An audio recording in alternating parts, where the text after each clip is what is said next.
हैं। कितने आचार्य? 13। एक बार इनका नाम पढ़ लेते हैं।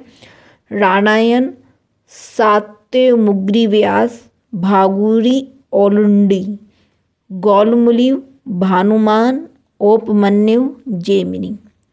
दाराल, गार्ग्य, सावर्णी, वाशगणी, कुथुमी और शलिहोत्र।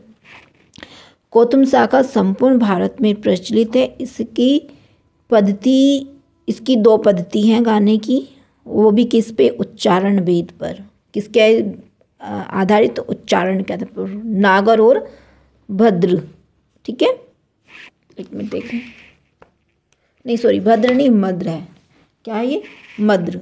सामवेद के जो देवता हैं वो सूर्य हैं।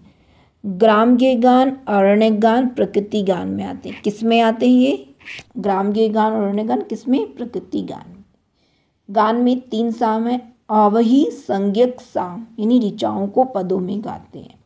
लेस, संज्ञक, ऋक, पदों और स्तोभों। छन संज्ञक पूरे स्तोभों में गाते हैं। ऋक से भिन्न हाउ, ओवा, ईदा पद स्तोभ कहलाते हैं। गान कितने हैं? 4 प्रकार के। ग्राम यानी वे प्रकृति गान, इसको गांव में गाते हैं। अरण्य जंगल में गाते हैं। उहु गान, ठीक है। 34 है उवे यानी रहस्य गान। सामवेद के 5 भाग हैं, देखो, प्रस्ताव, उद्गीत, प्रतिहार, उपद्रव और निधन। अब जानेंगे, देखो प्रस्ताव, यह मंत्र का प्रारंभिक भाग होता है। यह हूम से शुरू होता है, याद रखिएगा, हूम से शुरू होता है।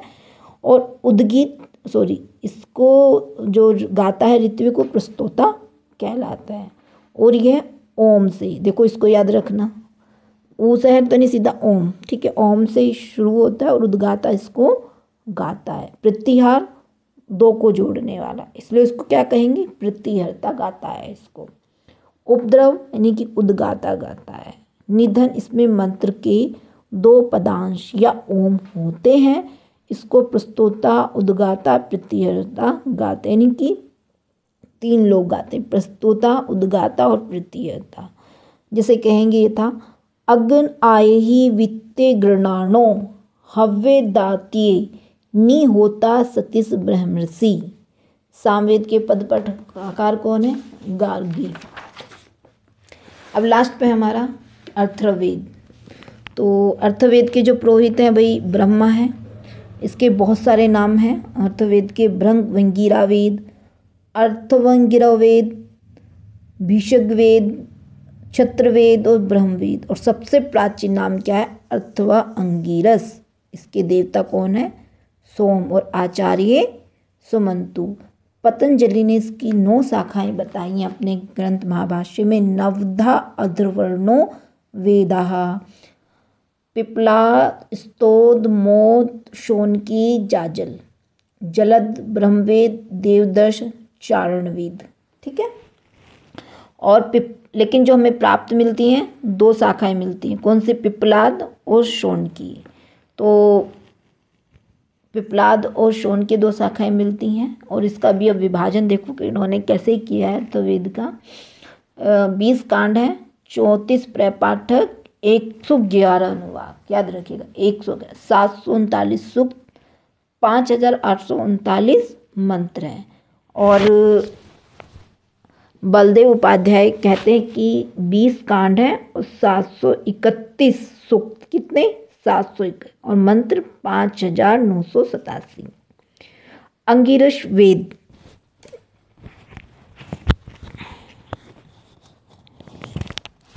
अंगिरस वेद, शरीर में सप्त धातु में रस है, वह चिकित्सा अंगिरस वेद में ही प्राप्त होती है। अब देखो इनके 20 कांड के बारे में हम अध्ययन करेंगे।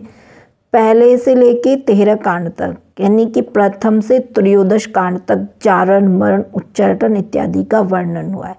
14वां विवाह सूक्त, एक बार ये पेपर में आया था, पूछा था कि जो ब्रह्म कांड के 14वें कांड में किसका वर्णन है? विवाह का। 18वें कांड में श्राद्ध का, 19वें राष्ट्रवृद्धि आध्यात्म परक का, और 20वां कांड हमारा सोमयाग मंत्र के लिए है। अथर्ववेद की सामग्री को हम कितने भागों में बांट सकते हैं? 8। पहला है भेषज सूक्त, जिसमें रोगों के लक्षण इत्यादि में बताया गया, और कितने सूक्त हैं? 144।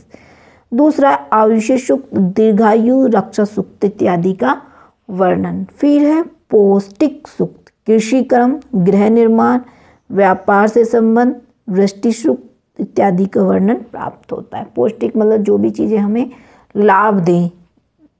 देखो मैंने इस तरह से याद किया कि पौष्टिक को जो भी चीज़ें हमको लाभ दें वो पौष्टिक सूक्त है। स्त्री क्रम सूक्त, प्रायश्चित सूक्त, ब्राह्मणी सूक्त और राजक्रम सूक्त। देखो ये राजक्रम सूक्त है। और अभी 4 सूक्त यानी कि दैत्य, राक्षस, शत्रु आदि के उद्देश्य से अभी 4 एवं विधियों आदि का वर्णित है। और इसमें श्रृंगार प्रसाद सूक्त भी आए हैं। 20वें कांड में याज्ञिक सूक्त का वर्णन है। 20वें ही कांड में कुंताप सूक्त भी है। तो आज के लिए इतना। मैं इसको भाग 1-2 के हिसाब से लेकर आऊँगी। तो धन्यवाद आज के लिए।